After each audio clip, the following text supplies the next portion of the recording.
Welcome back to Inside Ambition, a casual news show where we talk about all things Drexel and about some other things happening in the Philadelphia area. I'm your host, Alexander George. Quarantine has taught me a lot about what I should have never taken for granted, like 24-hour Wawa, GoPuff, and Ed's Boom Boom Pizza. I guess it's no secret how I spent most of my Friday nights. One thing that disrupted a lot of us when COVID-19 first hit was access to housing. In mid-March, Drexel announced that it was shutting down all residence halls, and residents had less than a week to move their stuff out. According to Drexel Now, 65 residents, mostly freshman international students, opted in to Drexel housing for the spring term. They are now living in Canaris and Stiles Hall. Yeah, Stiles actually exists. I'm sure you can find it in between the yellow brick road and the wardrobe that leads to Narnia. And luckily, sophomores in ACC housing were granted lease forgiveness, and they are no longer required to stay in Drexel housing, as they did not really have any other options. Many sophomores chose to move back home and left their belongings behind, so U-Cross is now basically a glorified U-Haul. With the fact that so many of us faced issues with housing earlier this term, I wanted to take a look at one of Philadelphia's most vulnerable populations, the homeless, and how they are handling the coronavirus. Now, let's take an inside look.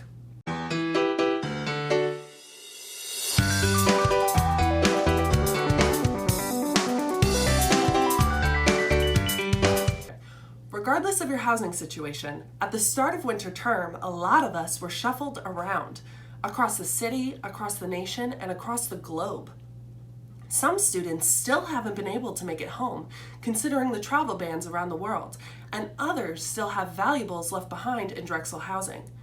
Thank God I brought my goldfish Phil, that's Phil with an X instead of a P, home with me for spring break. Otherwise, he'd be swimming with the fishes. Well, not swimming because he'd be dead, but you get it.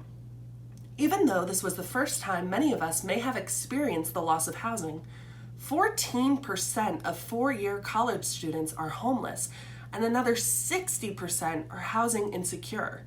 I gotta say, overall, I'd say that Drexel handled this situation pretty well.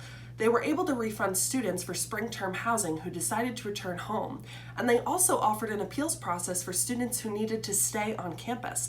And other students who lost housing were able to quickly and conveniently find sublets, as many off-campus students decided to move home as well, and these sublets were offered in a student support Facebook group. It's not too often we see people who are homeless at Drexel, but if you take a step in pretty much any direction off campus, you are sure to meet several. I quite like running into the regulars who work the Market Frankfurt line. My personal favorite is the gentleman that carries a sign that reads, "I'm homeless. Please buy these homemade cookies to support me." Does he realize the irony in that? I wonder. Believe it or not, Philadelphia has the lowest number of street homelessness per capita of any of the largest cities in the United States. For any of you that grew up in the suburbs, this might come as a shock, but it's true. But still, Philadelphia's homeless population is just under 6,000 people, 1,000 of which are unsheltered. Many homeless residents stay in encampments. These encampments are usually close to a source of shelter, like a bridge. Early on in the pandemic, the CDC recommended that government officials not clear encampments, that is, unless they were able to guarantee housing for the homeless staying there. Clearing encampments causes residents to disperse further throughout the community, and they lose connection to their resources. These factors increase the spread of infectious diseases like, well, COVID-19. Not to mention, if the homeless are scattered throughout the city, it is harder for outreach workers to reach them. But just a day after the CDC issued these regulations, Philadelphia officials cleared an encampment near the convention center. I know that most people try to avoid their neighbors at all costs. I shouldn't be one to talk. I have a personal vendetta against the family that lives across the street because they like to scare me with their over-the-top Halloween decorations every year. One year, they had Freddy Krueger lined up outside of my bedroom window. Yeah, sure, he was made of plastic, but those hands looked real. As much as I might hate to say it, it's times like these when we need to be looking out for our neighbors as best we can. And Philadelphia's homeless population is no exception. But the reality of the fact is that there are many people who are homeless who are not looking for any assistance or service. So the best way to protect those folks is to let them continue to stay in the encampments they are residing in. They have built their own support groups, and it's critical that they remain where they are. People who are homeless and have tested positive for the coronavirus while staying in shelters have been transported to a quarantine site. 13 floors of the Holiday Inn Express in Center City were rented out for this specific purpose, and also to house medical professionals who cannot go home to their families during the pandemic. Under normal circumstances, homeless shelters are extremely cramped to maximize capacity. Beds can be as close as 18 inches apart. That hardly qualifies as social distancing. Therefore, these are very vulnerable spaces for the disease to spread. Some shelters are capping their spaces at 20 residents when they would usually house 100 plus. This has forced some homeless to find their way to the Philadelphia International Airport. Homeless shelters at this point are not only desperate for more beds, but also more spaces to house people.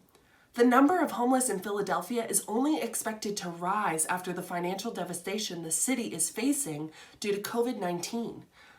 We can all recognize right now that the future is bleak. Rather than wasting time and energy on evictions at these homeless encampments, the city should be working towards a more permanent solution. If you are a student that is currently struggling with housing, check out the Mutual Aid for Drexel Students Facebook group we've linked below.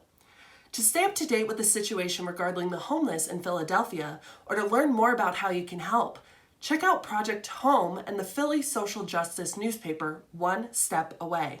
If you like this video, please give us a thumbs up and leave a comment below with your thoughts.